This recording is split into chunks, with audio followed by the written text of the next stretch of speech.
Good morning. This is Elder G again. This is Saturday, September 13th, 2025. God can woke us up one more time. God can start us on our way. God can close us in our right mind. And I hope and pray that all our limbs are working properly. I'm not really coming on as Elder G. I'm coming on as Bonnie G this morning. I've been sitting down watching the news ever since Charlie Kirk died. And I want to come on and I want to talk about white America and what white America thinks. How they think different than black and brown people. How they see things different than black and brown people. Now look, Charlie Kirk is a human being, and God made him, and he said he believed in God, but he don't believe in black and brown people have the same rights as white people.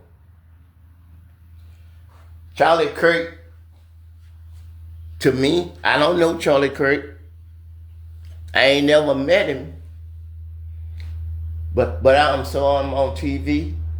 I saw hundreds of his debates on TV or on my phone. And I'm a black man, and I say Charlie Kirk is a racist. And I know a lot of people don't think that he's a racist, but anybody that hold me down or talk about I'm inferior or I wouldn't even get on a plane that had a black pilot, all the racist things that Charlie Kirk says, but the prejudiced white people act like he's a god. They was talking about Charlie Kirk like he's a politician. Like he worked for the government. Charlie Kirk is a podcaster. That's all he is. And he started a political organization, Turning Point USA. Now think about this. Charlie Kirk is just a podcaster. He could be just like Ben Marcellus. He could be just like Shannon Sharp or Stephen A. Smith. Podcaster. That know people in high places. So he get killed. The president sends the vice president with Air Force Two to go pick his body up and bring it home. He lowers the flag. A police officer was killed. They didn't even think about no flag. A black police officer was killed. Around the same time. No lowering of the flags. No sending Air Force Two. No Congress is debating laying his body in the rotunda of the Capitol. He's not even a politician. Trump is probably going to go to his funeral. The governor is out there making a speech in Utah, a Mormon state, a 90% white state, a prejudiced state now. But they're going to talk about mercy and peace and all those kind of things. Like Charlie Kirk was a good man to the black and the brown people.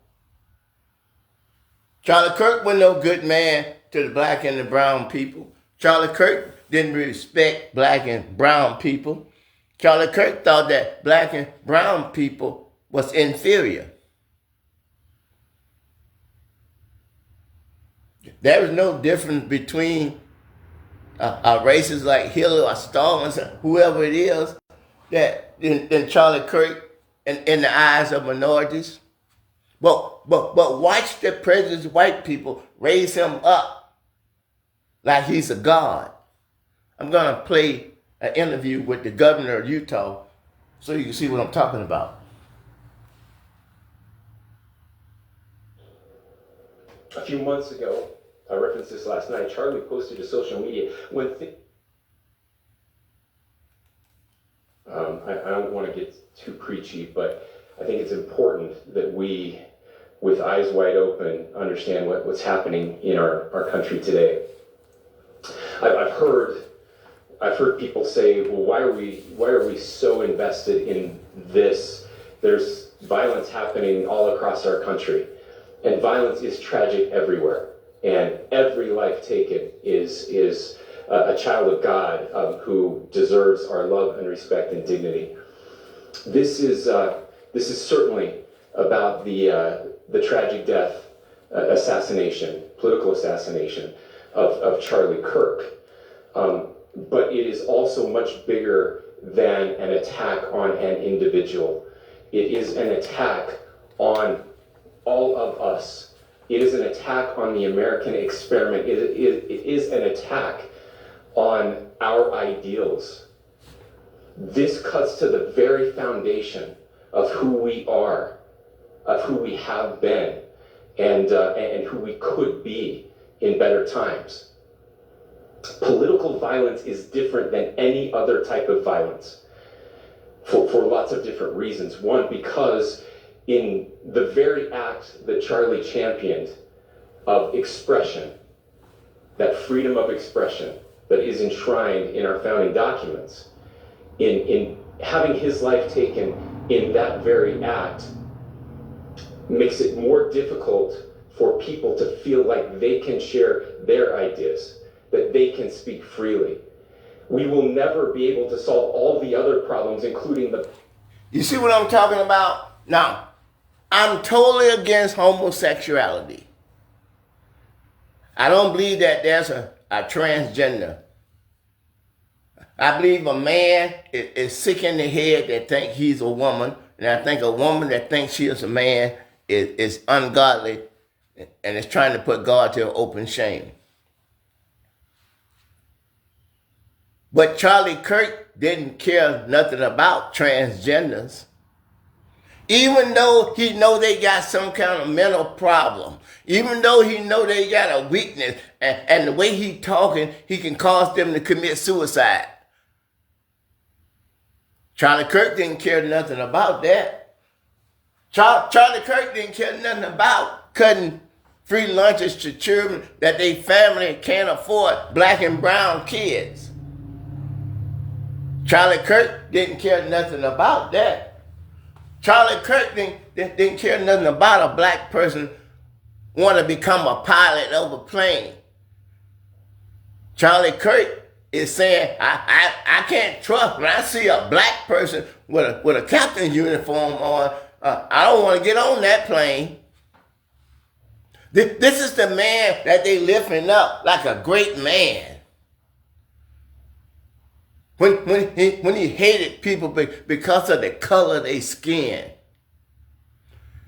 And the governor talking about, oh, what a great tragedy.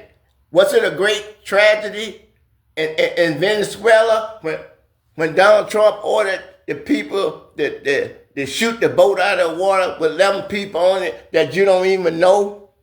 That didn't have no right to due process?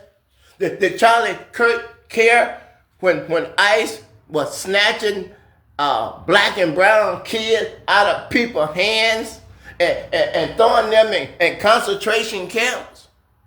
Or people that waiting outside a daycare when the father come to pick up his toddler child, that ICE around his car with the toddler in the back seat and snatch his father out and throw him on the ground?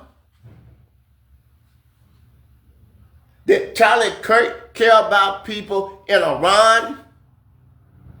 That's what they believe over there. That's their country. They have the freedom to act the way they want to act in Iran, just like America had the freedom to act the way they want to act here in America. Well, they laying in bed like at 3 o'clock in the morning And the people that believe like Charlie Kirk don't believe that they have the freedom to do what they want to do, drop bombs on their country. That ain't doing nothing to America. Do Charlie Kirk care about Donald Trump rounding up 600 kids in concentration camps at night, at 3 o'clock in the morning, putting them on a plane that don't nobody know their parents, they relatives, don't even know where they are? Just look at the difference, how they treat people and how they worshiping this man. They treating Charlie Kirk like he's something special. He ain't nothing special to the Mexicans. He ain't nothing special to the Asians. He ain't nothing special to the Arabs. He ain't nothing special to the Native Americans. See, this is what we're talking about. This is all the lies and all the deception that they try to show you in public. But behind the scene, they ain't nothing but ravenous wolves and liars. If you really care about God's people, just like the governor said, and everybody is a child of God, you don't care nothing about the Ukrainians. You don't even want to send them money to help support themselves against Russia. You don't want to help the Palestinians to protect their home that Israel have torn to the ground with bombs and killed women and children and bombed hospitals and school. You don't care nothing about that, but you kill one prejudiced white man in America. You're going to lower the flag to half-staff.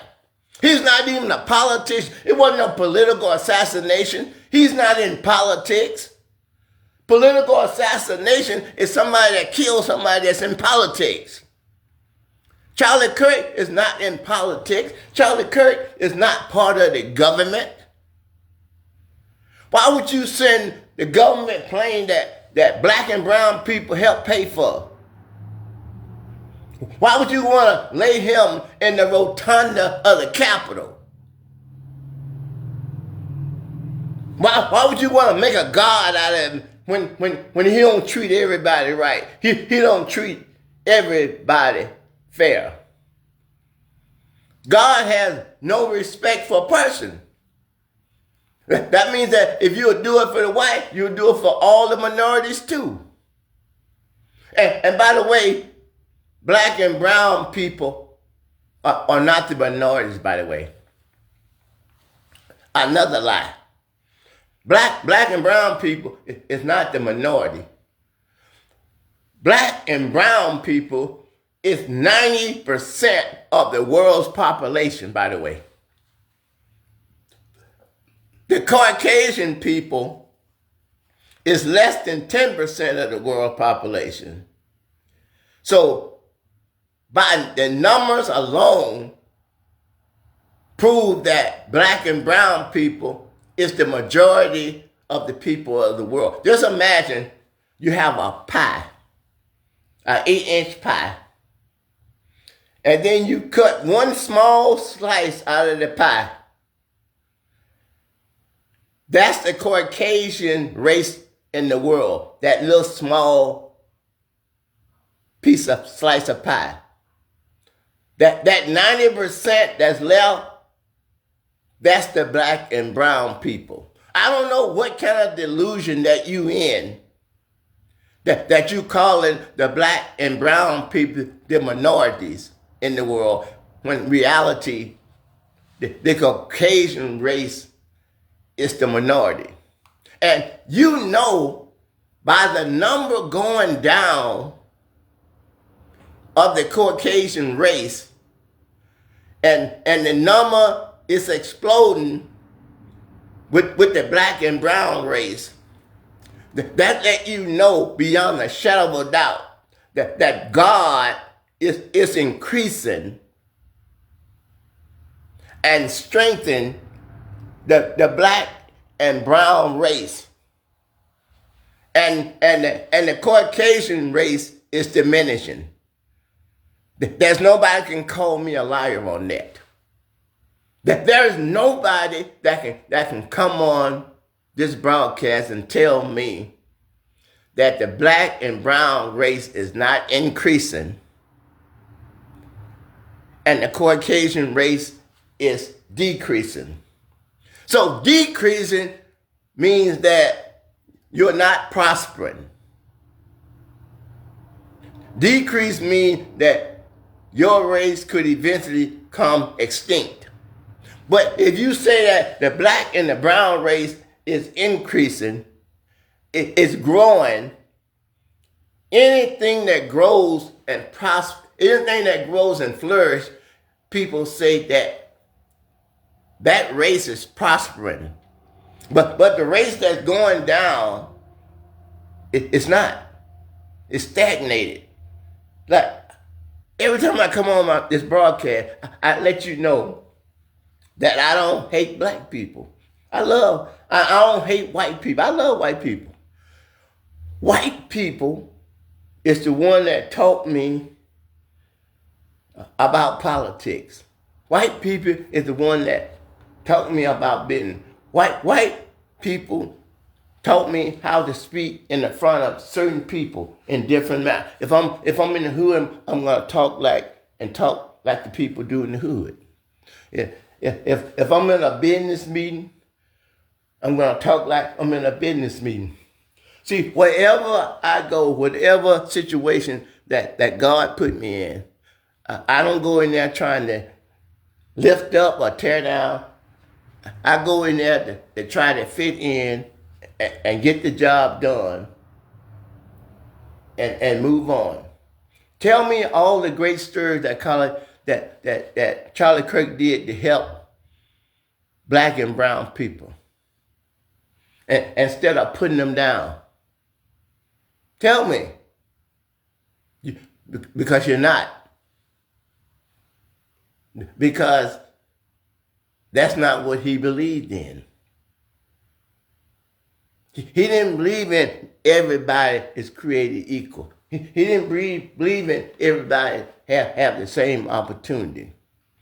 Anybody know if in 1600, when they first brought 20 black people to America, and there's thousands and thousands of whites, and he'll ask you something like, well, aren't you a man or aren't you a woman? And you're going to say yes. And he's going to say, if God made everybody equal, how come you can lift yourself up by your bootstrap? That's what he's going to say. And then the black person going to say something. Then then the white people going to start laughing because they ain't going to have no answer. But they do have an answer because they know. If you brought a white man into Africa where everybody there is black, and all the land and all the businesses was already, all the employees they needed was already working, and they was white. Remember, they own all the land. They fund all the schools. And all the jobs that they had that was paying jobs went to the whites. Now, if the black people could be the most educated people in the world, what good is that education going to do when you can't own no land? What good is that education going to be when you can't start no business? You're not allowed to read. How is it that you're going to be able to do the same thing as the people that say that you're supposed to lift yourself up by your own bootstraps when you don't even have no boots? You don't even have no land that you own that you can put your feet on. You don't have no food to eat. unless the white man give it to you. How is I'm going to be able to lift myself up by my own bootstraps when I don't even have no boots? How am I going to learn how to fly a plane when you won't even allow me to read? I'm talking about back in slavery time. You won't even allow me to own a gun so I can protect myself, but you can own all the guns you want. You can own all the guns you want. You can go to the finest school. You can hire someone to build you the biggest house. You can hire people to clean your house, babysit your children. But here's somebody over here that don't even have nothing. Don't even have a book to read. Don't even have a gun to hunt. Don't even have land to plant on unless the master tell you that you can plant something over there. How's the minority is supposed to lift themselves up by their own bootstrap? These things should have been put out in the public 200 years ago. 240 years of slavery. And look at 200 and over 200 years after slavery, and look. We rounding up brown people and snatching them, people with masks on, snatching children out of their hand, throwing them into concentration camp, prisoner of war, sending them to foreign countries that they don't know nothing about. And then you're going to come on TV praising the Lord, passing out tracts, knowing that you don't care nothing about no minority. But you want to lift them up like they so great. You know that ain't right, and you know that ain't godly. The United States should have had this conversation at least 200 years ago. God, He ain't gonna let that stuff. That's one good thing that came from social media. That everybody all the way around the world now have the opportunity to see the lies that's being spewed in America. Talking about how good America is. Yeah, America is good. It's beautiful. It's a beautiful land. We got plenty of water. We got good, clean air. But we can send our manufacturing jobs overseas so they can pollute the air in the other low, poor minority countries. I remember when we went to California in 1973. I was born in Greene County, Alabama, and we went to California in 73. When we went to California, when they had all the factories, the smog was so thick. You couldn't even. Some morning you'd get up there, have a smog alert. You went outside, all you could see was an orange sky.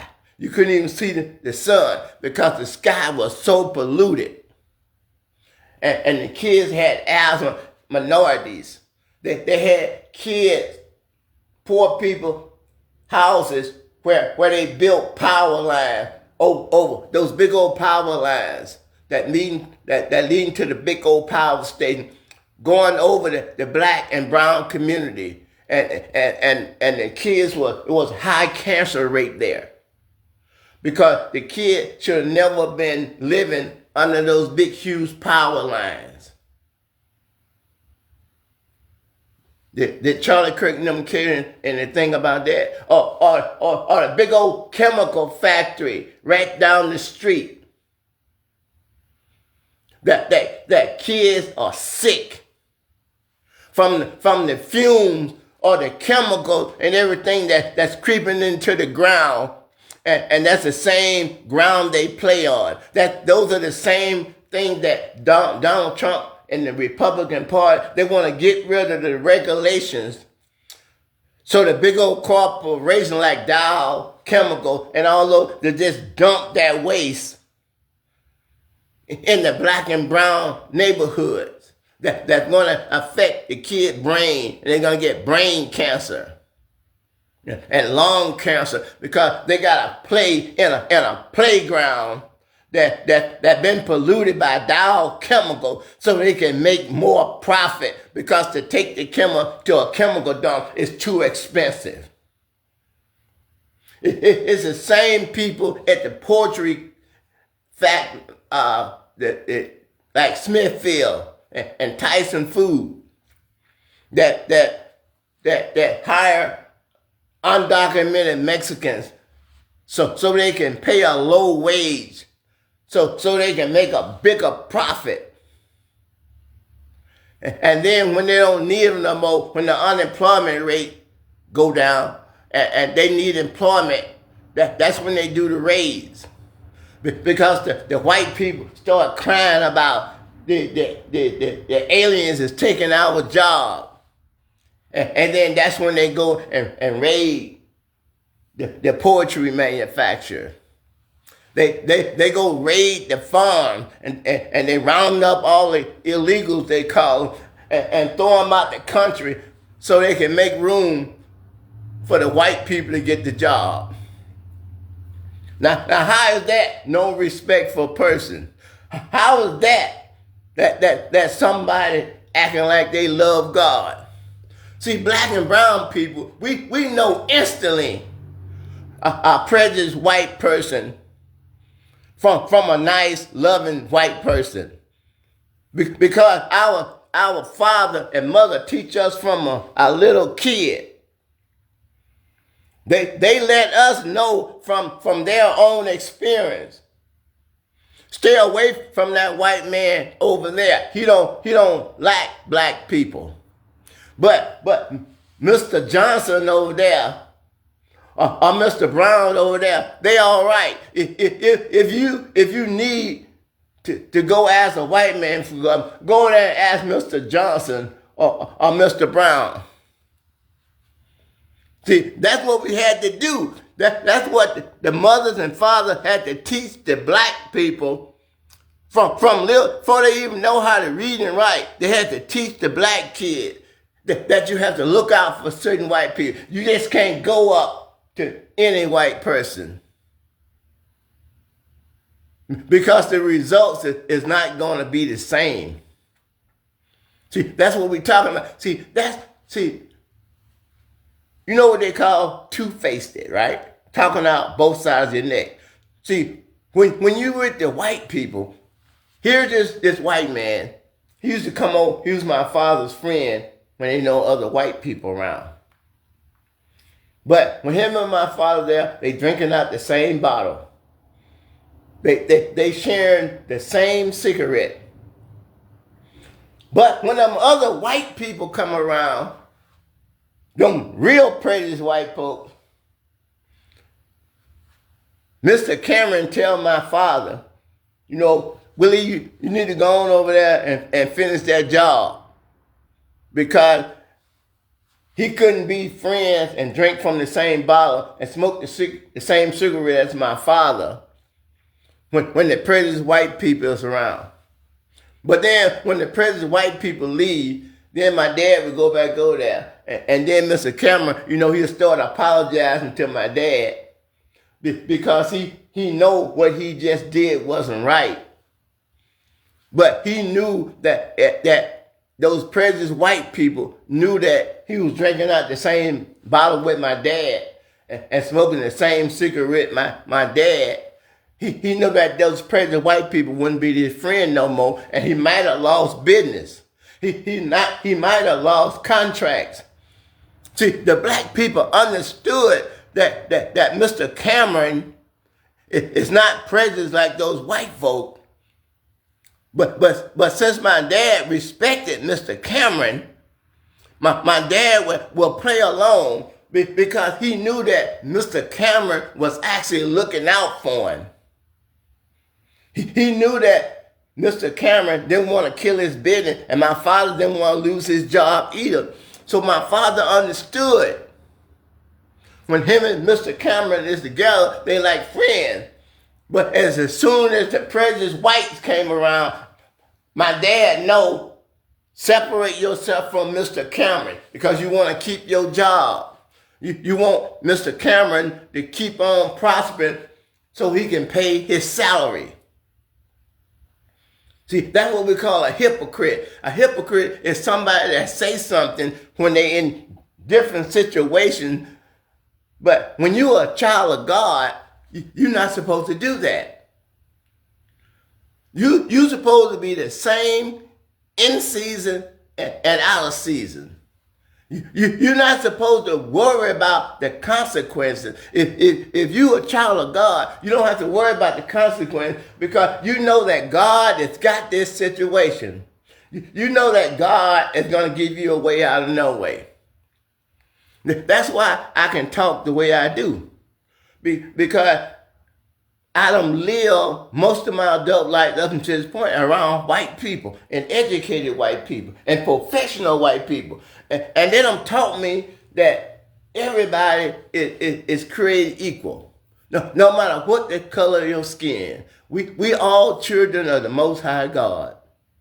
And they done taught me how to talk and how to carry myself so I won't offend nobody. Yeah, sometimes people are going to get offended because sometimes people's got thin skin. But I know how to talk around white people. I know how to act around white people because I lived around them and I understood just like they understood. I remember I was working for this company that you had to have a degree to manage one of their stores. But I didn't have no degree. So every time a management position came up, I always got passed up. Even though I was very good at what I was doing, I was better at what I was doing than some of the white people that had the degrees. I was better at it. And this company that came from Maryland, they didn't hire people that was black or brown to manage their stores. And you had to have a degree. But that was a good white man. His name was Steve Bergman. And he came to me. And one day he said, I like your work. I like what you do. He said, the next time a store come up for a manager, he said, I'm going to give it to you. And, don't let me down. I'm putting trust in you. I'm putting faith in you. I'm putting my job on the line. But I think that you deserve a shot. And he was right. And even though he was a Jewish man, a white Jewish man, I was faithful. I did everything I could to shine. Because Steve Bergman saw something in me other than the color of my skin. And he gave me that store. And I did very well. And then people liked it, what I was doing. Then the same people, started letting me train other people. Then, because of my example, and because of Steve Bergman's courage to go against the grain, they got rid of the policy that you had to have a college degree. They got rid of the unspoken term that only white people could be managers. They got rid of that because someone saw in me a special talent. And they put their own career on the line to pick me to be a test person for a minority. And it turned out to be good because now over half the stores is managed now by black men and black women. See, everybody have to have the courage to stand up for what they believe. It's just like Charlie Kirk got killed. That could have been me. And it still could be me. I could still go out the same way that Charlie Kirk did just because of my speech. But since I don't have no respect for a person, and I don't care what color someone's skin is, if I don't care what kind of education you got, if you can demonstrate to me that you can do the job that I want to hire you for, I'm going to give you the job. No matter what your education level or what the color of your skin, if you qualified, you qualified. How you got those qualifications, it don't matter. What matters is, do you have the qualification? You don't have to go to the college to know how to read and write or to add and subtract. All you got to do is demonstrate that you know how to count or you know how to read and you know how to spell. That's what no respect for a person is. If you can show me you can do the job, you can do the job. See, back in the old days, we used to walk on a job and the people would tell you that you say I ain't never did that before, but the people will take you over there and show you what the job is, and then they'll let you work with somebody, and then at the end of the day, they go, you hired. I know you don't know that much about that job, but you did better than some of the people that were doing this job for years. See, that's what it's all about. It's all about giving a person a chance before you make a decision about them because of the color of their skin or because of their gender. I don't care if you gay. Can you do that job? I don't care if you gay. Can you sing? I need a dance. Can you dance? I don't care nothing about your gender, because whether you gay or straight, you have to pay rent. You have to pay a mortgage. You have to pay a car note. That's the thing that's important to me, is can you do the job? And I know it's hard when someone talks like this, but these things should have been solved and resolved and put in the Constitution ever since the 1800s. It's a shame that we got to talk about these things in 2025 when slavery and discrimination is supposed to have been over 200 years ago. Things are got to change. Things are got to get better. People, it's got to start having respect for each other. That's the way it says in the Bible. From Genesis to Revelation, God tell you that he ain't got no respect for person. So why are you discriminating against people because of the color of their skin?